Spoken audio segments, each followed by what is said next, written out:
Hello everyone, welcome to success with Rai academy. 4 फरवरी 2021 के दैनिक जागरण के राष्ट्रीय संस्करण को आज के इस वीडियो में हम डिस्कस करेंगे। तो चलिए वीडियो को शुरू करते हैं। सबसे पहले हम अपनी मोटिवेशनल लाइन को देख लेते हैं। संघर्ष में आदमी अकेला होता है, सफलता में दुनिया उसके साथ होती है। यानी कि जब आप सफल नहीं हैं तो आपका कोई साथ नहीं देगा, और अगर आप एक सफल व्यक्ति हैं तो आपके पीछे पूरी दुनिया खड़ी दिखेगी। इसलिए हमेशा सफलता की तरफ बढ़ने की कोशिश करिए, क्योंकि असफल व्यक्तियों को कोई नहीं पूछता है और उनकी निंदा ही होती है, यानी कि उनको नकारा जाता है। हो सकता है कि आपको विश्वास दिया जाता हो कि आपके साथ हैं हम, लेकिन अगर आप अपनी तैयारियों में या किसी भी क्षेत्र में असफल होते हैं तो आपके उतने ही आलोचक भी होते हैं, भले वो आपके पीठ पीछे आपकी आलोचना करते हों। इसलिए सफलता ही आपको दुनिया में पहचान दिला सकती है, इसलिए हमेशा सफलता की तरफ आगे बढ़ने की सोचिए। चलिए अब आज के न्यूज़पेपर को शुरू करते हैं। सबसे पहले नेशनल न्यूज़। 2 नेशनल न्यूज़ हैं। पहली न्यूज़ है कि विदेशी दुष्प्रचार के विरुद्ध एकजुटता। ये भारत की विदेशी हस्तियों को हिदायत, किसान आंदोलन को सनसनीखेज न बनाएं। ट्विटर पर जिस तरीके से ब्लॉग डाले जा रहे हैं या फिर ट्वीट किया जा रहा है, उसको लेकर ये भारत सरकार का वक्तव्य आया है। दूसरी न्यूज़ है कि रक्षा क्षेत्र में 130 अरब डॉलर होंगे खर्च। एरो इंडिया 2021 का जो उद्घाटन हुआ है उस पर रक्षा मंत्री ने ये बयान दिया है। तो पहली न्यूज़ से शुरू करते हैं। कृषि कानून विरोधी आंदोलन की पूरी हकीकत जाने बिना उसकी आड़ में दुष्प्रचार करने वाली विदेशी हस्तियों को सरकार ने आड़े हाथों लिया है। पॉप सिंगर रिहाना, पर्यावरण एक्टिविस्ट ग्रेटा थर्नबर्ग और अमेरिकी उपराष्ट्रपति कमला हैरिस की भतीजी मीना हैरिस जैसी कुछ चर्चित हस्तियों की तरफ से किसानों का मामला उठाने पर विदेश मंत्रालय ने बहुत तीखी प्रतिक्रिया जताई है। मंत्रालय ने कहा है कि विवादास्पद मुद्दे में कूदने से पहले अपनी सच्चाई जानने की कोशिश करनी चाहिए। सनसनीखेज इंटरनेट मीडिया हैशटैग चलाने का लालच बेहद गैर जिम्मेदाराना व्यवहार है। इसमें विदेश मंत्रालय ने आगे कहा है कि कुछ स्वार्थी तत्वों ने भारत के खिलाफ अंतर्राष्ट्रीय समर्थन जुटाने की कोशिश शुरू कर दी है। इन्हीं में से कुछ लोगों ने विश्व के कुछ हिस्सों में महात्मा गांधी की प्रतिमाओं को भी क्षति पहुंचाई है। देखिए, किसान आंदोलन, नागरिकता कानून, ये जितने भी नियम हैं ये सब भारत का आंतरिक मामला है। अगर इसमें कोई भी विदेशी हस्तक्षेप देता है, भले ही वो एनआरआई क्यों ना हो, भारत का हो, लेकिन अगर वो विदेश में रह रहा है तो उसे अभी फिलहाल में इस आंतरिक मामले में कूदने की जरूरत नहीं है, क्योंकि विपक्षी पार्टियां और जो इस आंदोलन को बढ़ावा दे रहे हैं वो यही चाहते हैं कि अब विदेश से भी लोग इसमें इंटरेस्ट दिखाएं, जो कि सही नहीं है। किसान पहले से ही भड़के हुए हैं, उनको अभी वार्ता के लिए कई दौर पर बातचीत चल रही है। इसमें ट्विटर पर कई लोगों का अकाउंट बैन किया गया है। तो इसमें आप जो लोग सोशल मीडिया ज़्यादा चलाते हैं उनसे भी यही कहा गया है कि आप इस टॉपिक से दूर रहें। नेक्स्ट है, रक्षा मंत्री राजनाथ सिंह ने कहा कि भारत अगले 7-8 सालों में रक्षा क्षेत्र में आधुनिकीकरण में 130 अरब डॉलर, करीब 94.84 खरब रुपए का निवेश करने की योजना में है। घरेलू रक्षा उत्पादन इकाइयों को अधिक बड़ा और जटिल मंच बनाने की तैयारी है। उन्होंने सीमा पर चीन और पाकिस्तान से तनाव के चलते कहा है कि भारत सीमा पर यथास्थिति में बदलाव की किसी भी कोशिश के प्रति सतर्क है। देश की अखंडता को बनाए रखने के लिए किसी भी दुस्साहस को परास्त करने के लिए भारत पूरी तरीके से तैयार है।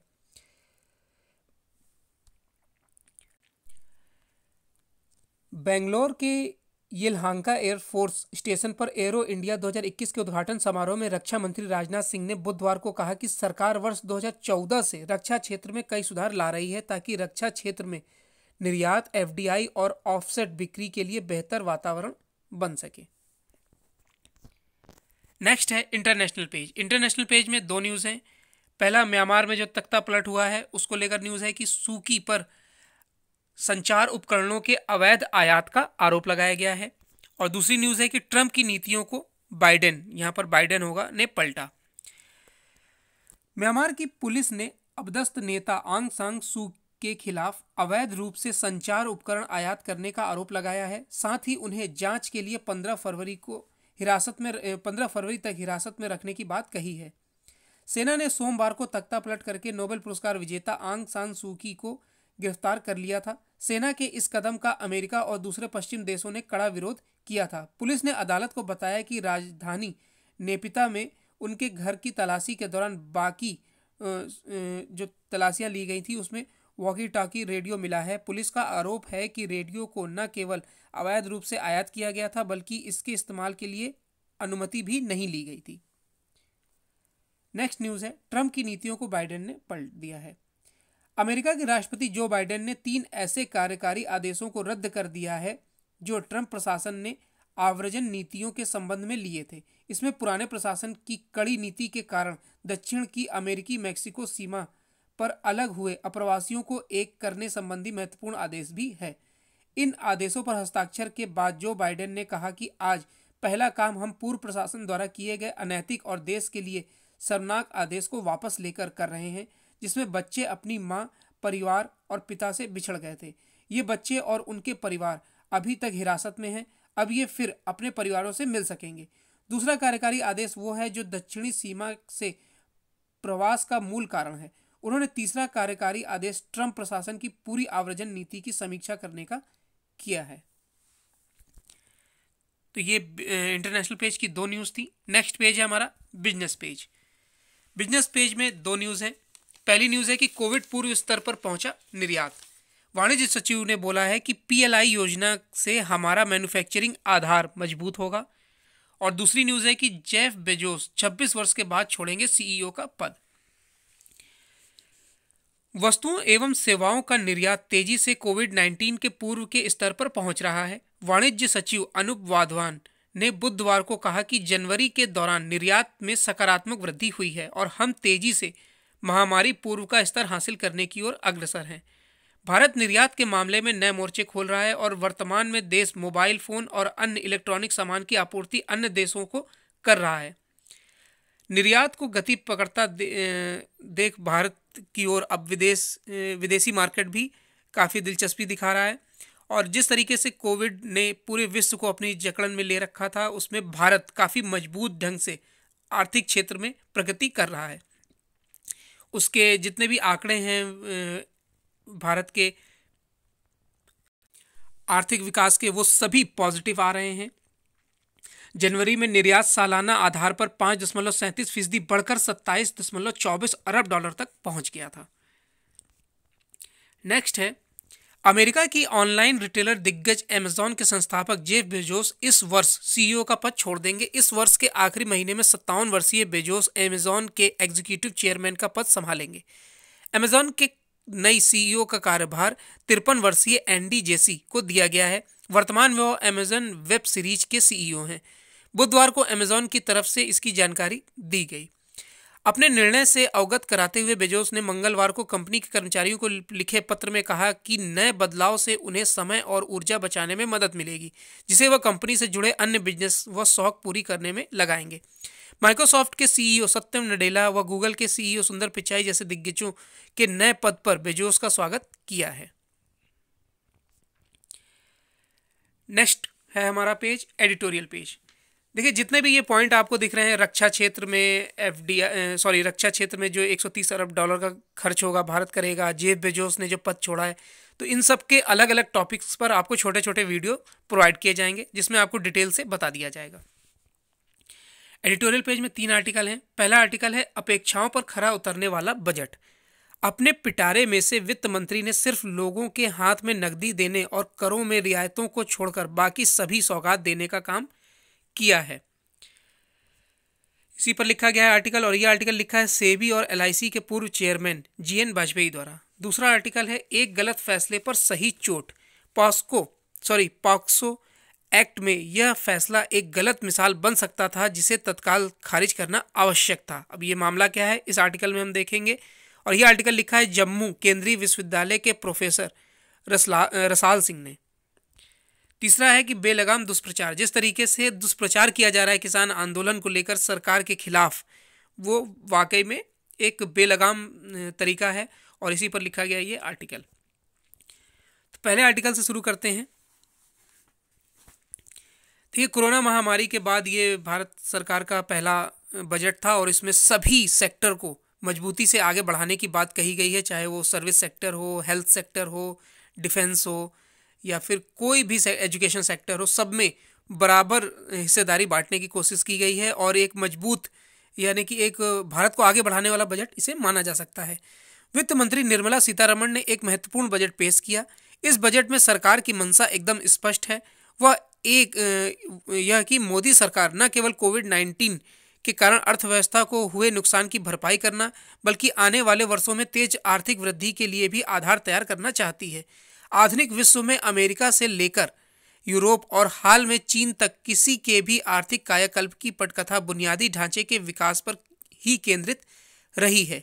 इसी दिशा में आगामी वित्त वर्ष के बजट में बुनियादी ढांचा और सामाजिक क्षेत्र एवं सेहत पर बहुत ध्यान दिया गया है। इसमें स्वास्थ्य, आवास, शिक्षा एवं स्वच्छता के लिए उदारपूर्वक आवंटन के साथ ही नई नीति, संस्थागत ढांचे और आर्थिक रियायतों पर भी जोर दिया गया है। इसके नतीजे न केवल बुनियादी ढांचे में सुधार बल्कि बेहतर गुणवत्ता के रूप में सामने आएंगे। बुनियादी ढांचे और संपदा सृजन में भारी निवेश के साथ साथ उचित नीतियों के साथ उन्हें अमल में लाने की कार्य योजना, उत्पादकता में बढ़ोतरी करना, राजनीतिक जोखिम घटाना और बाजार से वित्तीय संसाधनों को जुटाने का खाका भी खींचा गया है। देखिए, इस बार जो बजट पेश किया गया है उसमें भविष्य को काफ़ी दिखाया गया है। यानी कि भारत अब दूसरे देशों पर आयात को लेकर कम निर्भर रहेगा। मेक इन इंडिया पर ज़्यादा जोर दिया गया है, चाहे वो मोबाइल सेक्टर हो, इलेक्ट्रॉनिक सेक्टर हो। चीन पर जिस तरीके से चीन से इन्होंने कई अपने व्यापारिक संबंध तोड़ रखे हैं, कई चीज़ों पर बैन लगा रखा है, उस पर भारत के उन क्षेत्रों को आगे बढ़ाने की जिम्मेदारी इस बजट में दिखाई गई है। बजट में भविष्य की ओर भी भरपूर ध्यान केंद्रित किया गया है। इस दिशा में शोध को प्रोत्साहन देने के लिए अगले 5 वर्षों के दौरान शोध एवं विकास को समर्पित 50,000 करोड़ रुपए का कोष स्थापित किया गया है। यह भारत के लिए भविष्य की बौद्धिक संपदा विकसित करने में सहायक होगा। ईज ऑफ डूइंग बिजनेस में सुधार के लिए उल्लिखित नीतियों का मकसद उद्यमिता, प्रतिस्पर्धा और विश्वास के भाव को बढ़ाना है। इससे न केवल भारतीय बल्कि विदेशी उद्यमियों का उत्साह भी बढ़ेगा। भारत ने अपने लिए वैश्विक आपूर्ति श्रृंखला का अहम किरदार बनने का लक्ष्य निर्धारित किया हुआ है। बजट उन तमाम घोषणाओं को और सशक्त करता है जो उससे पहले ही वैश्विक मापदंडों से ताल मिलाने के लिए की गई थी। किसी बजट से इससे अधिक अपेक्षाएं नहीं रखी जा सकती। हालांकि इसकी सफलता प्रभावी क्रियान्वयन में ही निहित होगी। भले ही मोदी सरकार का ट्रैक रिकॉर्ड भरोसा जगाने वाला हो, पर नौकरशाही के मोर्चे पर उलझाऊ पेच अभी और सुलझने होंगे। साथ ही आधुनिक और समृद्ध भारत बनाने में सरकार की भली मंशा की राह में भी अड़चने नहीं लगनी चाहिए। कुल मिलाकर वित्त मंत्री ने शानदार काम किया है। नेक्स्ट है, एक गलत फैसले पर सही चोट। ये पूरा आर्टिकल पॉस्को एक्ट पर लिखा गया है। तो सबसे पहले यानी कि न्यू आर्टिकल को शुरू करने से पहले आपको ये जानना जरूरी है कि पॉस्को एक्ट है क्या। इसका फुल फॉर्म जान लीजिए पहले। इसका फुल फॉर्म होता है protection of children from sexual offence act. इसको पॉस्को बोला जाता है। पॉस्को यौन अपराध से बच्चों का संरक्षण करने संबंधी अधिनियम का संक्षिप्त नाम है।